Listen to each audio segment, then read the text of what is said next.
గట్టిగా పోరాడదాం, గట్టిగా నిలబడదాం. కోర్టుకు కూడా పోదాం, కోర్టులో కేసులు వేసినా కూడా గట్టిగా దీన్ని ఆపే కార్యక్రమం చేద్దాం.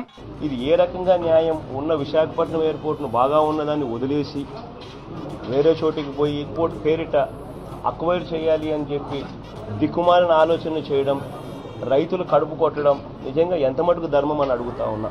భోగాపురం అన్నది భీమిలి నుంచి 5 కిలోమీటర్ల దూరంలో భోగాపురం ఉంది. విశాఖపట్నం నుంచి 25 కిలోమీటర్ల దూరంలో ఉంది.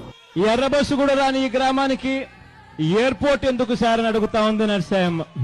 అనేక కారణాల వల్ల అనేక ఇబ్బందులు రావడం వల్ల ఆలస్యమైనా మళ్లీ ఆ భగవంతుడి అవకాశం నాకు కల్పించాడు. ఈ మూడోసారి ఈ యొక్క ప్రాంతం నుంచి పార్లమెంట్ సభ్యుడిగా గెలిచి మళ్లీ కేంద్ర మంత్రిగా సివిల్ ఏవియేషన్ శాఖగా నాకు చేసిన తర్వాత ఇది దేవుడు నాకు ఇచ్చినటువంటి ఒక వరంగా భావించి 18 నెలల్లో ప్రతి ఒక్క నెల కూడా ఇక్కడ ప్రత్యేకంగా రివ్యూలు పెట్టుకుని చంద్రబాబు నాయుడు గారు మాకు ఒక ఛాలెంజ్ ఇచ్చారు.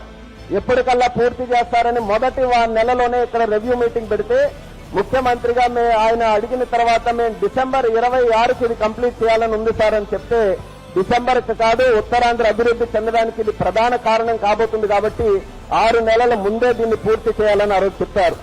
ఆయన ఇచ్చినటువంటి మాటని శాసనంగా తీసుకొని 6 నెలల ముందే పూర్తి చేయాలన్న ఆలోచనతో ఎంత ఫాస్ట్ గా ఈ ప్రాజెక్టును నడిపించామో మీ కళ్ల ముందు మీరే అందరూ కూడా చూశారు.